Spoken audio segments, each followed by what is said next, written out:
Daily Words of God. In the pursuit of change in one's life disposition, the path of practice is simple.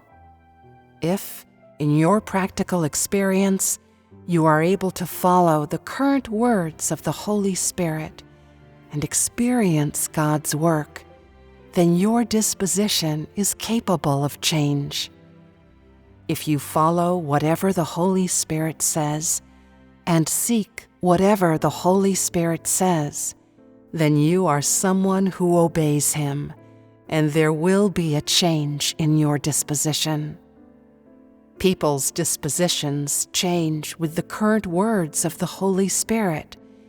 If you always cling to your old experiences and rules of the past, then your disposition cannot change.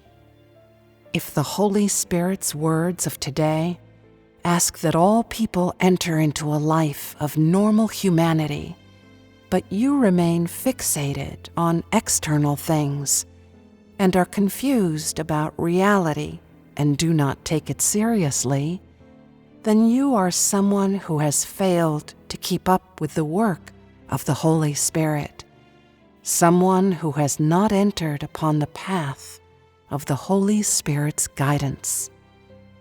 Whether or not your disposition can change depends upon whether or not you keep up with the Holy Spirit's current words, and whether or not you have true knowledge. This is unlike what you understood before. The change in your disposition that you understood before was that you, who are quick to judge, have ceased to speak thoughtlessly through God's discipline. But that is just one aspect of the change. Right now, the most critical point is following the guidance of the Holy Spirit. Follow whatever God says and obey whatever He says. People cannot change their own disposition.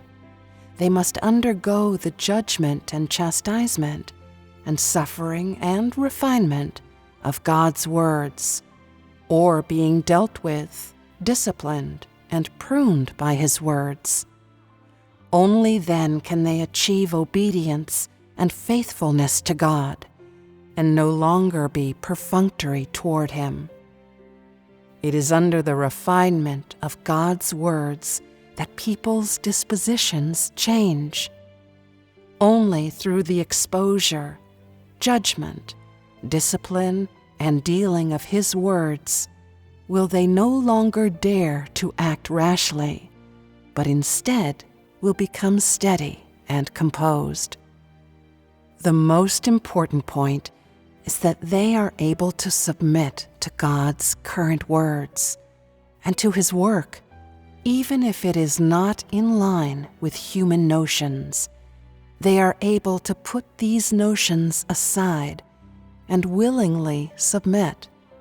In the past, talk of changes in disposition mainly referred to being able to forsake oneself, to allowing the flesh to suffer, disciplining one's body, and ridding oneself of fleshly preferences, which is one kind of change in disposition.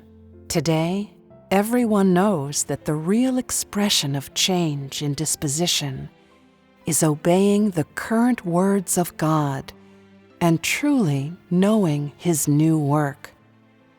In this way, people's prior understanding of God, which was colored by their own notions, can be expunged, and they can attain true knowledge of and obedience to God. Only this is a genuine expression of a change in disposition.